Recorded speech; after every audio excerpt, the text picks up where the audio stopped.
Saudara, saya senang banget akhirnya bisa sharing dan beribadah bersama saudara semua di Gibeon Church. Saya pertama kali dengar tentang Gibeon itu dari Pastor Mike. Saya kenal dengan Pastor Mike tahun 2019. Dan tidak lama setelah itu kami berdua melayani di sebuah pelayanan yang namanya City to City. Mungkin saudara sudah pernah dengar tentang pelayanan tersebut.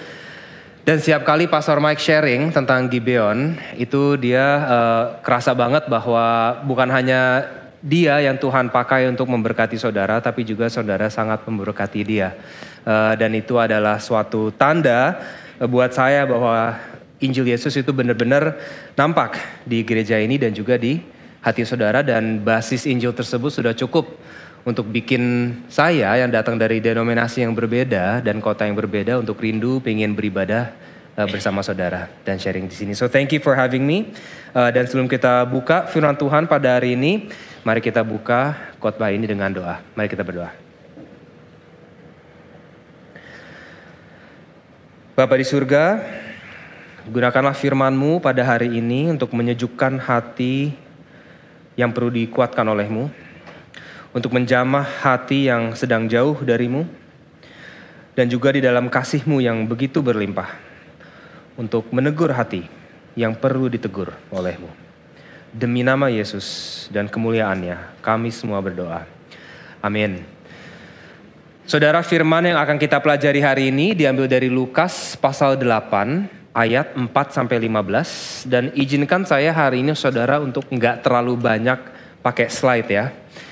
Tapi sepanjang khotbah ini saya ingin mengundang saudara untuk menggunakan imajinasi saudara untuk benar-benar menempatkan diri saudara ke dalam situasi dan suasana yang sedang digambarkan oleh Lukas di dalam ayat ini. Bayangkan saudara, kabar baik, mukjizat-mukjizat yang Tuhan Yesus telah lakukan itu udah tersebar ke kota-kota di sekitar tempat dia melayani. Dan yang seperti kita akan lihat di ayat keempat, Tuhan Yesus ini di ayat ini tengah dikerumuni banyak sekali orang yang datang karena mereka mau dengar firman-Nya, bahkan beberapa dari mereka mau menjadi pengikut-Nya. Tapi saudara, inti dari firman yang akan kita pelajari hari ini adalah walaupun banyak yang datang ke Yesus pada saat itu, tidak semua orang yang datang itu datang dengan hati yang benar. Banyak mereka yang datang pada hari itu sebenarnya untuk memenuhi kepentingan diri mereka sendiri. Dan perumpamaan tentang benih dan tanah yang Yesus khotbahkan di ayat ini saudara, itu sebenarnya adalah cara Yesus untuk menyaring dan memisahkan siapa yang pada hari itu benar-benar datang buat dia, dan siapa pada hari itu yang datang sebenarnya hanya untuk memenuhi kepentingan diri mereka sendiri. Bagi mereka yang datang untuk Yesus, perumpamaan yang akan kita baca, Yesus bilang akan terasa berbobot bagi mereka. Akan terasa relevan bagi mereka, bahkan bisa menyejukkan hati mereka. Tapi saudara, bagi mereka yang hadir pada saat itu hanya untuk menggunakan Yesus untuk kepentingan pribadi mereka sendiri, perumpamaan yang akan kita baca itu akan terasa tidak relevan, tidak penting, tidak bermakna, dan hampa dalam hati mereka. Dan tes kualitas hati yang Tuhan Yesus lakukan di ayat ini bertahun-tahun yang lalu, itu berlaku juga buat kita hari ini saudara. Cara hati kita menanggapi perumpamaan Yesus yang akan kita baca hari ini akan mengungkapkan kualitas hati kita yang sebenarnya. Apakah hati kita hati yang gersang atau hati yang subur? Apakah sebenarnya kita datang ke gereja hari ini untuk memuliakan nama Yesus atau untuk menggunakan nama Yesus? Apakah hati kita akan menanggapi bibit firman Tuhan pada hari ini seperti 3 jenis tanah pertama yang gersang atau seperti tanah keempat yang subur? Mari kita lihat saudara. Tapi sebelum kita masuk ke dalam khotbah hari ini, saya undang saudara untuk membaca bersama-sama ayatnya terlebih dahulu. Saya akan baca ayat yang pertama, terus saya ingin mengundang saudara untuk baca ayat yang kedua, saya akan baca ayat ketiga, terus kita selang-seling seterusnya. Ya, ini firman Tuhan yang diambil dari Lukas pasal 8 ayat 4-15. Saya akan membaca terlebih dahulu ayat yang pertama. Ketika orang banyak berbondong-bondong datang, yaitu orang-orang yang dari kota ke kota menggabungkan diri pada Yesus, berkatalah ia dalam suatu perumpamaan. Adalah seorang penabur keluar untuk menabur benihnya. Pada waktu ia menabur, sebagian benih itu jatuh di pinggir jalan, lalu diinjak orang dan burung-burung di udara memakannya sampai habis. Sebagian jatuh di tanah yang berbatu-batu, dan setelah tumbuh ia menjadi kering karena tidak mendapat air. Sebagian lagi jatuh di tengah semak duri, dan semak itu tumbuh bersama-sama dan menghimpitnya sampai mati. Dan sebagian jatuh di tanah yang baik, dan setelah tumbuh berbuah 100 kali lipat. Setelah berkata demikian, Yesus berseru, "Siapa mempunyai telinga untuk mendengar, hendaklah ia mendengar." Murid-muridnya bertanya kepadanya, "Apa maksud perumpamaan ini?" Lalu ia menjawab, "Kepadamu diberi karunia untuk mengetahui rahasia kerajaan Allah. Tapi kepada orang-orang lain hal itu diberitakan dalam perumpamaan, supaya sekalipun memandang mereka tidak melihat dan sekalipun mendengar mereka tidak mengerti." Inilah arti perumpamaan itu. Benih itu ialah firman Allah. Yang jatuh di pinggir jalan itu ialah orang yang telah mendengarnya. Kemudian datanglah iblis lalu mengambil firman itu dari dalam hati mereka supaya mereka jangan percaya dan diselamatkan. Yang jatuh di tanah yang berbatu-batu ialah orang yang setelah mendengar firman itu menerimanya dengan gembira. Tetapi mereka itu tidak berakar. Mereka percaya sebentar saja dan dalam masa pencobaan mereka murtad. Yang jatuh dalam semak duri ialah orang yang telah mendengar firman itu. Dan dalam pertumbuhan selanjutnya mereka terhimpit oleh kekhawatiran dan kekayaan dan kenikmatan hidup. Sehingga mereka tidak menghasilkan buah yang matang.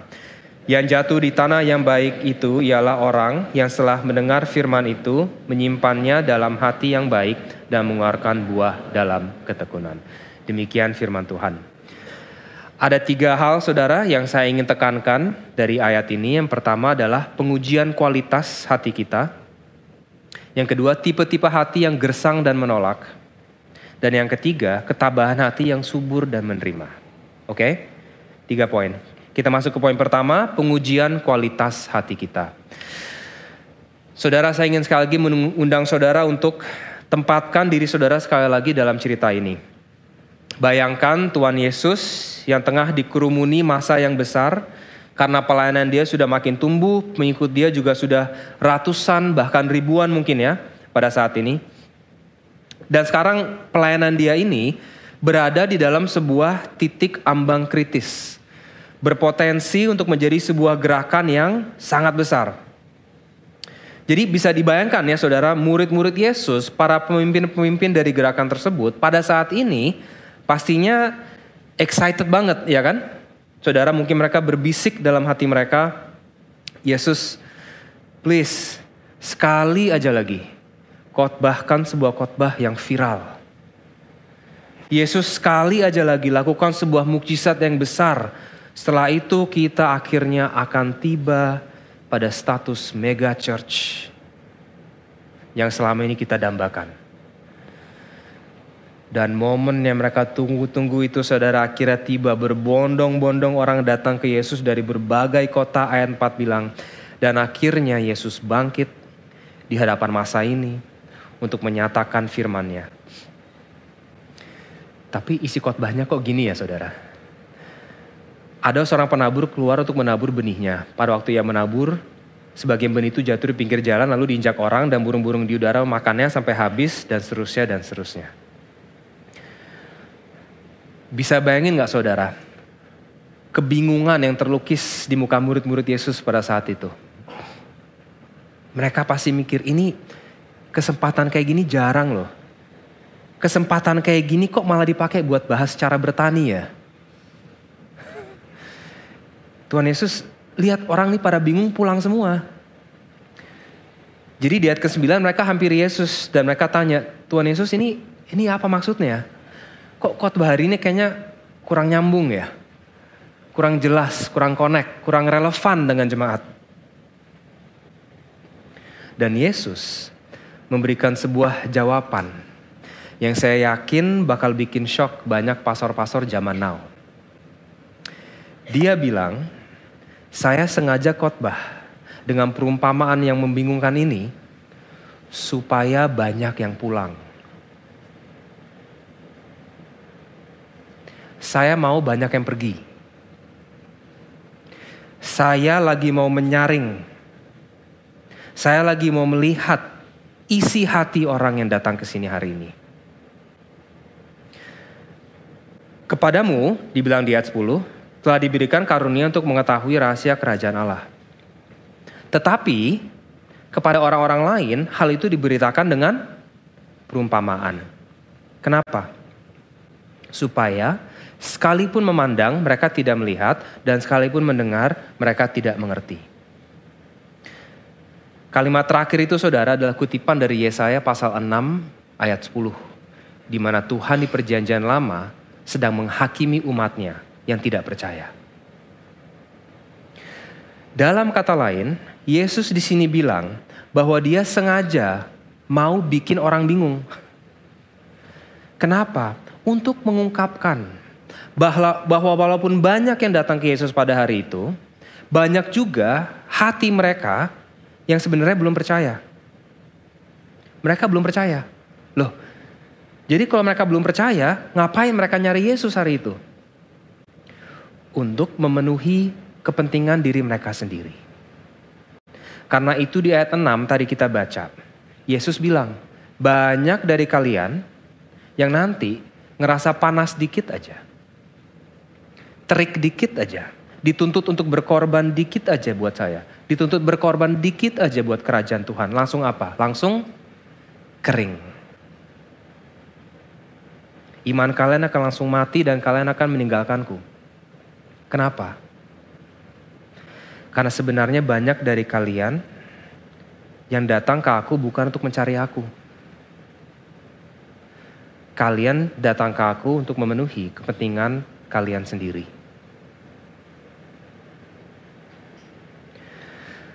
Saudara, saya mau tanya, apakah salah bila perjalanan balik kita kepada Bapa di surga itu diawali dengan sebuah keperluan pribadi? Enggak juga kan ya, malah bagus kan kalau kepentingan pribadi kita itu mendorong kita untuk ke gereja. Daripada kita nyari di tempat lain, ya kan, mendingan ke gereja. Tuhan cukup baik saudara, Tuhan cukup sabar, Tuhan cukup berdaulat untuk bisa menggunakan kepentingan egois kita sekalipun untuk memulai proses perjalanan pulang kita. Tapi saudara, ini maksud dari ayat ini. Bila hati saudara subur, bila saudara memiliki hati yang benar, Tuhan itu nggak akan selama-lamanya hanya menjadi sebuah batu pijakan buat saudara. Pada suatu saat, Tuhan akan menjadi tujuan akhir saudara. Tuhan tidak akan terus-menerus menjadi sesuatu yang saudara hanya gunakan untuk meraih harta yang saudara rindukan. Tapi dia akan menjadi harta dan kerinduan utama hati saudara. Mungkin saudara banyak dari kita yang datang ke gereja pertama kalinya karena ada sebuah masalah dalam hidup kita yang kita mau Tuhan tangani. Tapi bila gereja yang saudara datangi itu gereja yang alkitabiah, saudara pasti pada suatu saat akan diingatkan bahwa Tuhan itu tidak ada untuk memenuhi keinginan saudara. Tuhan ada untuk kemuliaannya diri sendiri. Tuhan tidak ada untuk menjadi asisten saudara. Tuhan ada untuk disembah oleh saudara. Dan Tuhan itu ada bukan untuk menggenapi agenda-agenda fana hidup kita. Tapi untuk membangun kerajaan dia sendiri yang kekal. Dan momen-momen tersebut, saudara akan berhadapan dengan sebuah pertanyaan yang besar. Pertanyaan yang akan menguji kualitas hati saudara yang sebenarnya. Apakah saudara datang hari ini ke gereja untuk Yesus atau untuk menggunakan Yesus? Saya mau tanya sekali lagi. Apakah saudara datang ke gereja pada hari ini untuk Yesus atau untuk menggunakan Yesus?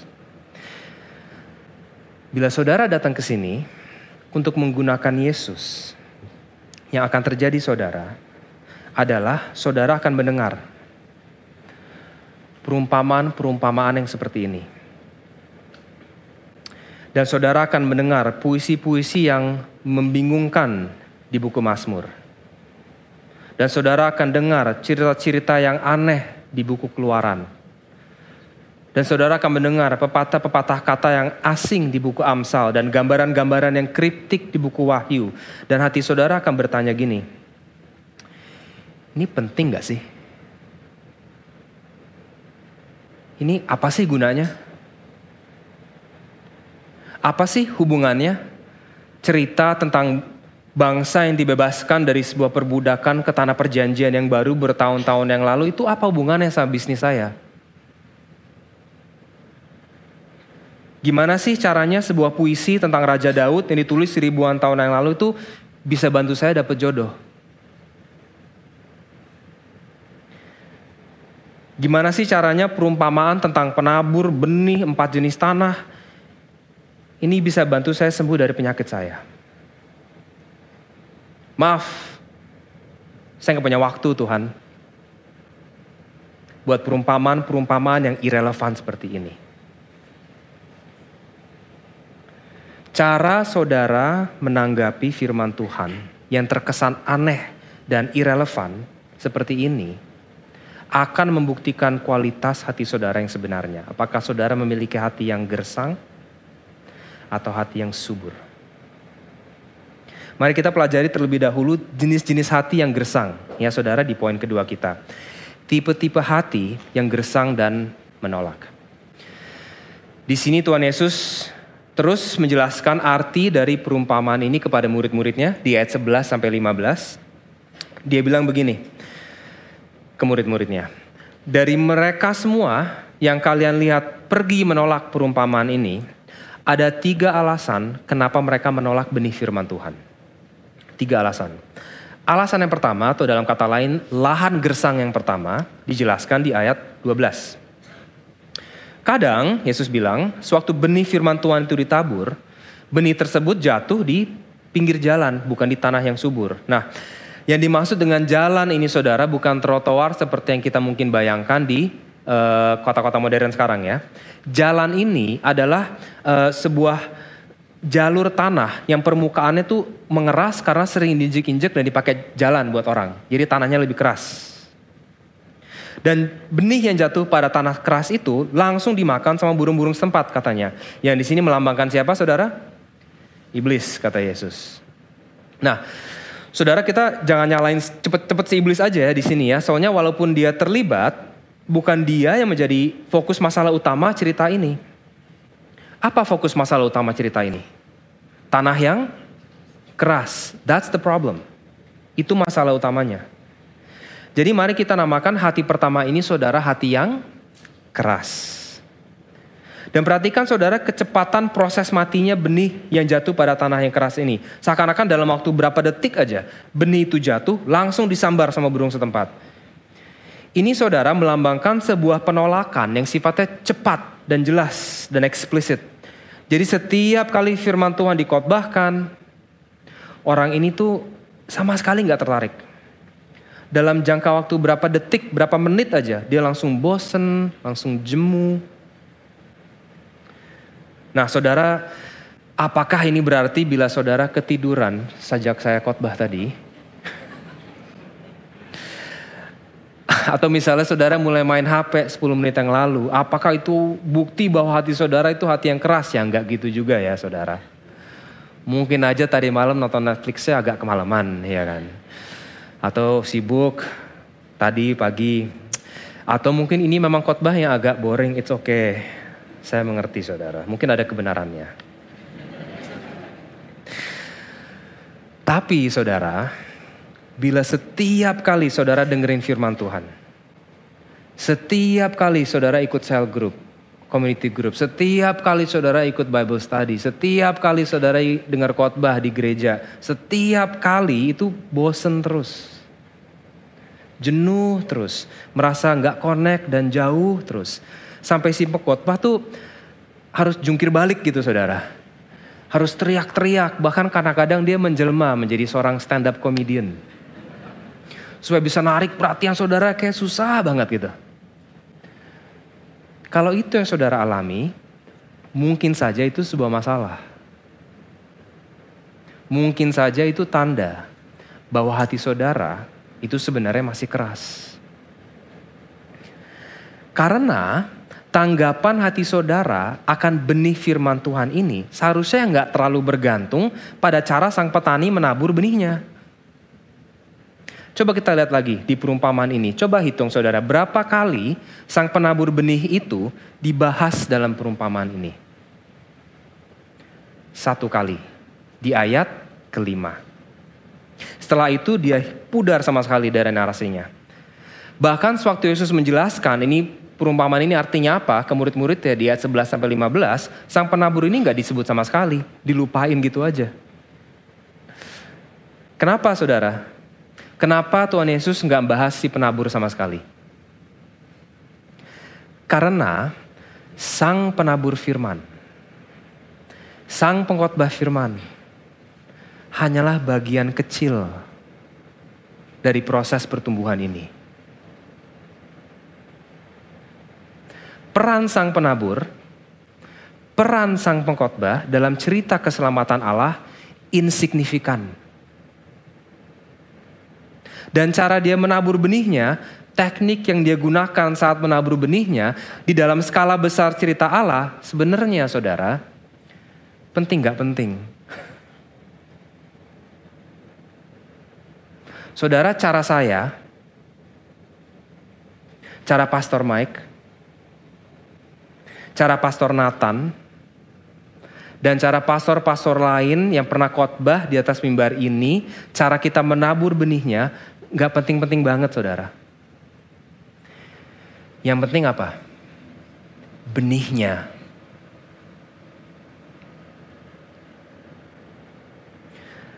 Dan kualitas hati saudara tidak akan terlihat dari reaksi saudara kepada cara sang penabur menabur. Kualitas hati saudara akan terlihat dari reaksi hati saudara terhadap benih itu sendiri. Hati yang benar-benar subur pasti akan merespons. Hati yang keras akan menolak. Itu hati gersang yang pertama, hati yang keras. Tipe hati gersang yang kedua, saudara, itu agak sedikit beda. Hati gersang yang kedua ini, tipenya bukan keras. Malah kata Yesus, dengan gembira orang ini pada awalnya menerima firman Tuhan. Dia bilang di ayat 13. Jadi mungkin orang yang kedua ini pas mendengar firman Tuhan itu merasa terharu. Feel emotional. Gembira bahkan kata Yesus. Tapi hati mereka saudara berbatu. Nah, yang dimaksud dengan batu di sini itu bukan batu kerikil. Batu di sini adalah sebuah lapisan batu kapur tebal yang di geografi tersebut pada saat itu sering tersembunyi di bawah lapisan tanah yang di permukaan terlihat subur. Jadi bibit-bibit itu mungkin masuk sedikit ke dalam tanahnya, tapi pertumbuhan akarnya itu terhenti dan gak berkembang sampai hidup. Jadi pertumbuhan yang pada awalnya terlihat pesat, sebenarnya gak otentik. Dan suatu trik matahari menikam, atau dalam kata lain, suatu hidup kekristenan mereka menuntut pengorbanan, mereka langsung apa saudara? Kering, mati. Mari kita namakan hati yang kedua ini hati yang sentimental. Hati yang sentimental. Apa maksud saya dengan sentimental? Sentimentalisme, saudara, adalah tabiat perasaan yang cepat datang, cepat hilang. Karena perasaan-perasaan yang dirasakan oleh seseorang yang sentimental itu didasari oleh konsep, bukan realita. Gini contohnya. Saya mau tanya, siapa di sini yang udah lama banget single, belum dapet jodoh? Gak usah angkat tangan ya saudara. Oke. Dan karena saudara lama banget single, pingin banget ketemu jodoh, cari jodoh, saudara doa untuk dapat jodoh. Akhirnya pada suatu hari saudara ketemu dengan seseorang yang saudara kira dan yakini pada saat itu benar-benar adalah jodoh saudara. Dan saudara senang, feel a lot of emotions. Tapi saudara beberapa bulan setelah masa honeymoonnya hilang. Dan realita sulitnya sebuah hubungan muncul. Saudara tiba-tiba sadar bahwa sebenarnya saudara itu bukan jatuh cinta dengan orang yang saudara temui itu. Tapi saudara jatuh cinta dengan konsep punya jodoh. You didn't actually fall in love with them. You fell in love with the idea of being in love. Dan karena itu, saudara merasakan bahwa kapasitas ketabahan hati saudara dalam hubungan ini sangat tipis. Saudara, demikian pula dengan hubungan kita sama Tuhan. Banyak orang yang sebenarnya nggak cinta Tuhan. Mereka hanya cinta dengan konsep of having a relationship with God. Mereka cinta dengan konsep memiliki sebuah relationship dengan Sang Ilahi. Iya dong. Mana ada yang gak mau, ya kan? Punya hubungan sama Tuhan alam semesta, banyak yang mau. Tapi saudara, bila saudara hanya cinta pada konsep punya hubungan dengan Tuhan, dan bukan dengan Tuhan sendiri, saudara pelan-pelan akan merasa sering marah, sering jengkel sama Tuhan. Kenapa? Karena dia kesannya jarang memenuhi tugas-tugas yang menurut saudara seharusnya seorang ilahi lakukan. Saudara akan sering ngerasa kecewa pelan-pelan sama Tuhan. Karena dia tidak menuaikan tanggung jawab karangan imajinasi saudara yang saudara bayangkan seharusnya seorang ilahi tuntaskan. Dan saudara akan mulai sering mikir, kok hidupku kayak susah banget ya? Mana sih Tuhan? Mana dia? Gak peduli banget kayaknya. Mana terobosannya? Mana solusinya? Aku kan sudah menerima firman-Mu dengan gembira Tuhan. Tapi kok panas terik dalam hidupku tuh gak padem-padem. Dan lama-kelamaan saudara, terik kekecewaan yang konstan ini akan mengeringkan iman saudara. Dan saudara akan meninggalkan dia. Atau mungkin saudara masih melaksanakan irama tugas kekristenan saudara. Tapi dengan hati dan iman yang saudara tahu sudah lama mati. Itu jenis hati gersang yang kedua, saudara, hati yang sentimental. Nah, jenis hati gersang yang ketiga, itu beda lagi dengan yang pertama yang kedua. Hati gersang yang ketiga ini bukan hati yang keras, bukan juga hati yang sentimental, tetapi hati yang cemas. Terhimpit dengan semak berduri kekhawatiran, Yesus bilang di ayat 14. Dan kecemasan ini saudara dibagi 3 macam sama Tuhan Yesus di ayat 14. Kategori yang pertama adalah kekhawatiran, yang kedua adalah kekayaan, yang ketiga adalah kenikmatan hidup. Oke, kita bahas satu-satu. Jenis kecemasan yang pertama adalah kekhawatiran, atau dalam bahasa Yunaninya merinma. Merinma ini saudara mengacu pada jenis kecemasan yang dirasakan oleh orang yang tidak mampu memenuhi kebutuhan kehidupan sehari-hari mereka. Seperti makan, tempat tinggal, biaya kesehatan, dan sejenisnya. Itu yang pertama, merinma. Jenis kecemasan yang kedua atau kekayaan itu bahasa Yunaninya plutos. Plutos beda dengan merinma. Plutos itu tidak merujuk pada jenis kecemasan yang dialami oleh mereka yang miskin, tapi kepada jenis kecemasan dialami oleh mereka yang sebenarnya punya uang tapi ngerasa miskin. Oke? Jadi bayangkan saudara orang yang tadi kita bahas, kita panggil dia si A ya. Si A ini yang tadinya nggak punya kerjaan, nggak punya uang, dapat pekerjaan, mulai ada pemasukan, dan lama-kelamaan bahkan dia mulai sukses sedikit. Dan karena kesuksesan dia itu, lingkaran sosial dia berubah. Sekarang dia tidak lagi berada di bagian atas dalam golongan pajak yang rendah, tapi dia berada di bagian bawah golongan pajak yang tinggi. Dan karena itu, social life dia berubah, comparison dia berubah, Kalangan dia berubah dan uang yang tadinya terasa sangat cukup dan malah berlebih.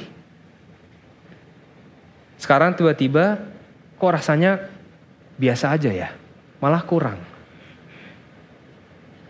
Dan kecemasan yang tadinya dia kira bakal hilang mulai muncul lagi, tapi sekarang bentuknya beda dikit aja.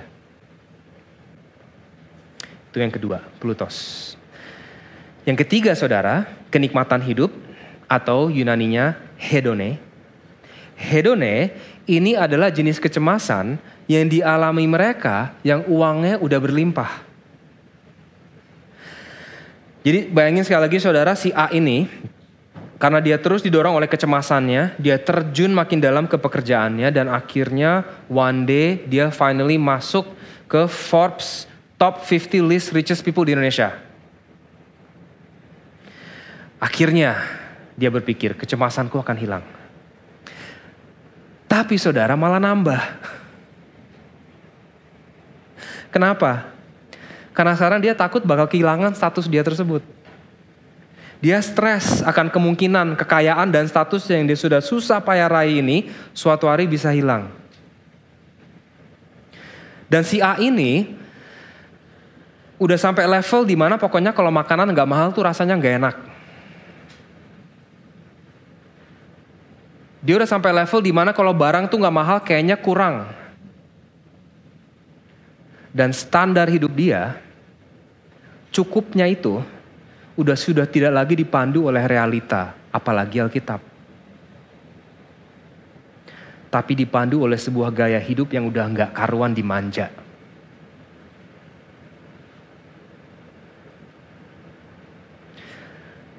Dan jalur hidup yang tadinya si A ini kira dapat menghilangkan kecemasan dia, ternyata hanya melipat gandakannya. Di perumpamaan tanah gersang ketiga ini saudara, Tuhan Yesus sedang ingin menyatakan kecemasan hidup itu enggak pandang pamrih.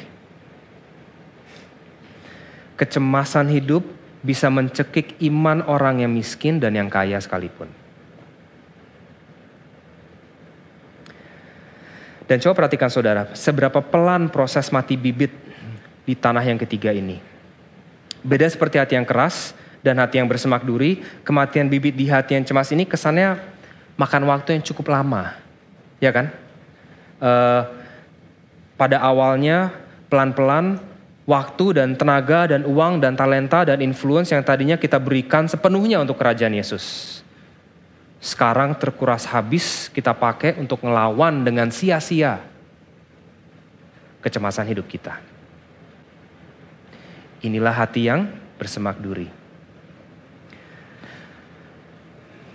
Saya mau nanya saudara, dari 3 contoh tanah gersang tadi, mana yang paling menegur saudara?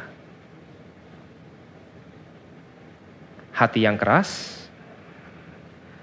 hati yang sentimental, atau hati yang cemas? Saya ingin mengajak saudara untuk mengamati suasana hati saudara pada saat ini. Apakah pada saat ini saudara ngerasa cuek dan bosen? Keras, hati yang keras? Atau saudara merasa kecewa sama Tuhan, hati yang sentimental? Atau saudara ngerasa sulit fokus karena penuh kecemasan, hati yang cemas? Which one? Atau ketiga-tiganya? Atau mungkin respon hati saudara pada saat ini ternyata positif. Puji Tuhan ya, seperti hati yang subur. Mari kita masuk ke poin terakhir kita. Ketabahan hati yang subur dan menerima.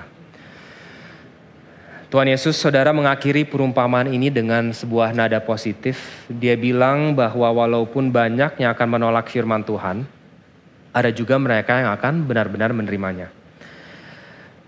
Dan orang saudara yang hatinya subur, Tuhan Yesus bilang, sewaktu bibit firman Tuhan jatuh di atasnya, bibit tersebut akan tumbuh bahkan berbuah. Menjadi anugerah bagi orang lain, bermanfaat untuk kerajaan Tuhan. Tapi saudara, kita di sini harus hati-hati ya. Kita nggak boleh salah ngerti, seakan-akan orang yang hatinya subur ini, perjalanan imannya tuh terkesan gampang saudara. Atau mudah, atau instan.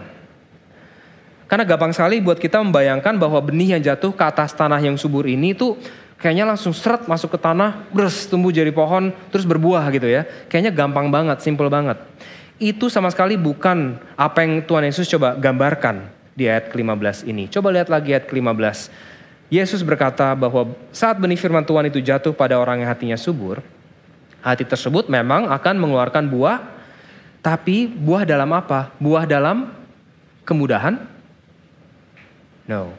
Buah dalam ketekunan. Dan ketekunan di sini saudara seharusnya terjemahannya lebih dekat ke ketabahan.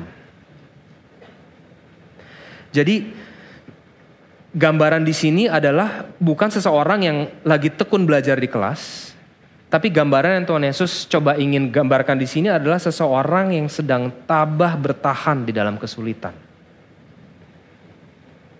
Orang ini mendengarkan firman Tuhan dan dia menerimanya. Dan dia taat kepada firman tersebut. Walaupun ketaatan dia bikin hidup dia lebih sulit. Walaupun ketaatan dia menuntut banyak pengorbanan dari dia. Walaupun ketaatan dia menghasilkan begitu banyak ketidaknyamanan di hidup dia, malah menyeret-nyeret nama dia. Dia tetap apa saudara? Tabah. Dia tetap taat pada firman tersebut. Kenapa saudara? Kenapa dia tetap taat? Karena bibit firman Tuhan itu yang jatuh ke dalam hati mereka yang hatinya subur. Bibit firman tersebut telah mengungkapkan sesuatu di dalam hati dia yang tidak terungkap di dalam hati ketiga tanah gersang yang sebelumnya. Apa yang dia lihat? Sewaktu orang yang hatinya subur ini membaca firman Tuhan, yang dia dengar bukanlah cerita-cerita yang aneh. Yang dia tangkap bukanlah puisi-puisi yang irrelevan. Yang dia lihat bukan perumpamaan-perumpamaan yang gak nyambung. Yang dia lihat saudara adalah cerita kasih dan janji keselamatan Allah buat dia.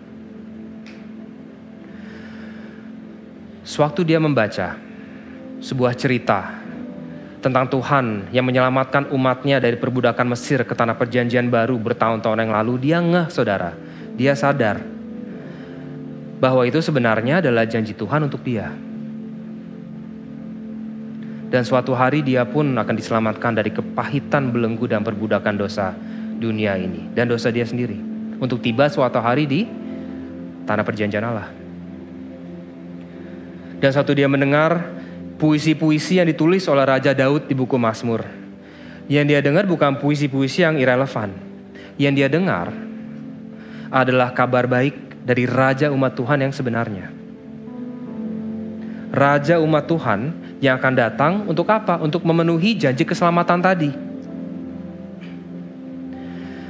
Dan sewaktu dia mendengar perumpamaan Yesus yang baru saja kita pelajari dari buku Lukas ini, dia juga akan sadar saudara, bahwa proses sang raja datang ini, proses sang raja ini akan datang untuk memenuhi janji keselamatan tersebut. Itu bukan sebuah proses yang mudah saudara. Bukan proses yang gampang. Bukan proses yang instan. Tapi raja kita akan tetap apa? Tabah. Raja kita akan tetap setia pada firman Tuhan walaupun situasi hidup dia akan jadi makin sulit karenanya. Walaupun nama dia akan sering dihujat karenanya. Dan walaupun hidup dia akan mengalami banyak pengorbanan karenanya, dia tetap tabah, bahkan sampai mati di atas kayu salib sekalipun.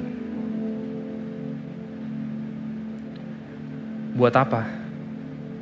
Untuk apa? Untuk memenuhi janji kasih-Nya yang terbenam saudara di dalam setiap cerita, di dalam setiap puisi, di dalam setiap perumpamaan. Janji kasih-Nya yang tersembunyi bagi mereka yang hatinya gersang. buat saudara yang hatinya subur. Setiap cerita, setiap puisi, setiap perumpamaan tersebut dalam firman Tuhan menjadi cuplikan-cuplikan dari satu cerita keselamatan yang besar yang menunjuk pada salib Yesus, di mana kasih Tuhan dicurahkan tanpa batas untuk saudara.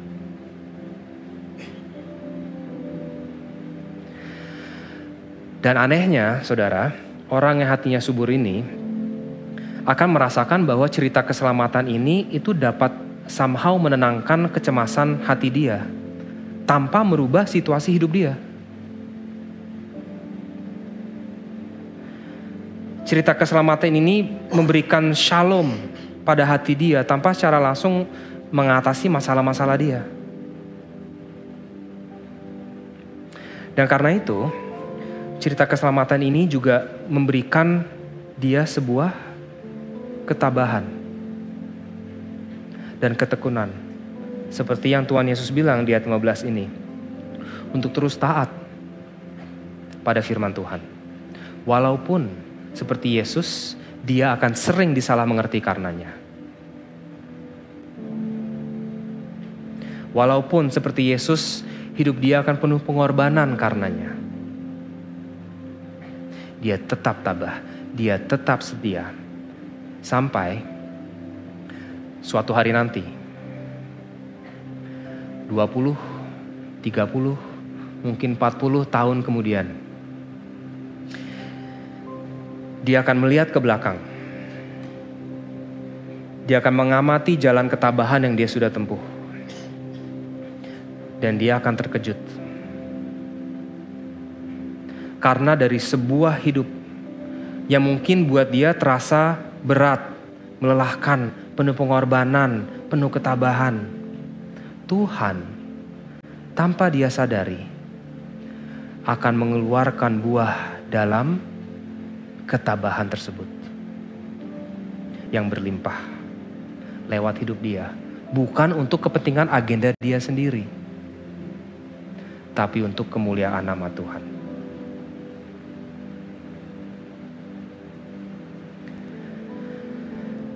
Perhatikan saudara, cara hati saudara pada saat ini menanggapi bibit firman Tuhan yang baru saja ditabur. Apakah pada saat ini hati saudara terasa cuek dan bosan? Kecewa sama Tuhan? Sulit fokus karena penuh kecemasan? Atau apakah hati saudara pada saat ini merasa dijamah oleh Tuhan? Merasa diteguhkan oleh Tuhan? Untuk kembali ke keluarga saudara masing-masing? Untuk kembali ke pekerjaan saudara masing-masing? Kepada kesibukan kehidupan saudara masing-masing dengan sebuah ketabahan yang baru? Untuk setia terus pada firman-Nya, untuk terus berkarya demi kemuliaan-Nya, dan untuk terus hidup bagi Dia yang telah mati buat saudara. Mari kita berdoa.